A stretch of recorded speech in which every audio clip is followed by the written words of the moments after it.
Every summer, the Campobello Deer Island Ferry passes back and forth in front of Indian Island. Only by special arrangement will it detour to its shores.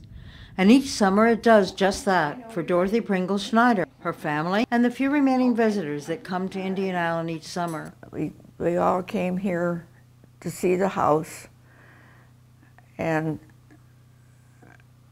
it really wasn't too much to see the very first time we saw the house, because all four houses had been more or less stripped of any antiques, and there were bare rooms with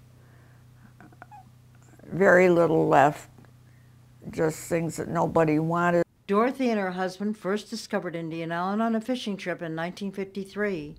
They visited the island with George Barry, a real estate speculator from Chicago. He had heard about efforts to resurrect plans to build a tidal dam in the area. My husband started in getting the electricity into the house because the telephone poles were already here. They were installed, I believe, in 1944. The hum you heard in the background is a generator. The island lost its electricity to a cable break some years ago, but that has not deterred Dorothy from returning to the island each summer.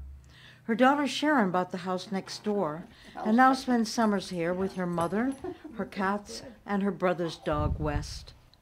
After her husband died, Dorothy decided to write a book about the island's long-dead residents. It was the island cemetery that inspired her efforts, and she named the book after the island's first settler, James Chaffee, taking care to include all the major families who once lived there, and the people who were still alive to share her early summers. And this is our family with Uncle Willie on the beach. That's my husband and my son. It has to be Sharon. You want to hang on for uneven ground? With the exception of the island's electricity, Dorothy's only complaint is the loss of the area's fish and what she calls Indian Island's Velvet Highway.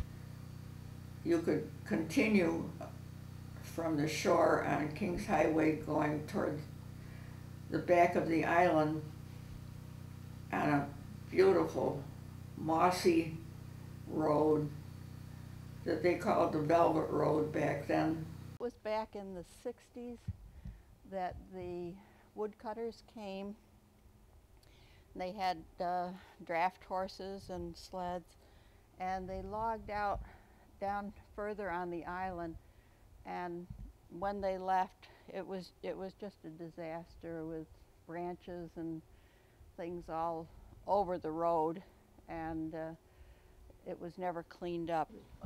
Dorothy is very happy about the only other change in her summers, the weather.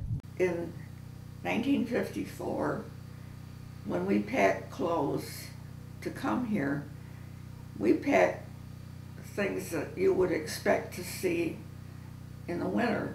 For Stu Journalism, this is Andrea Silverthorne.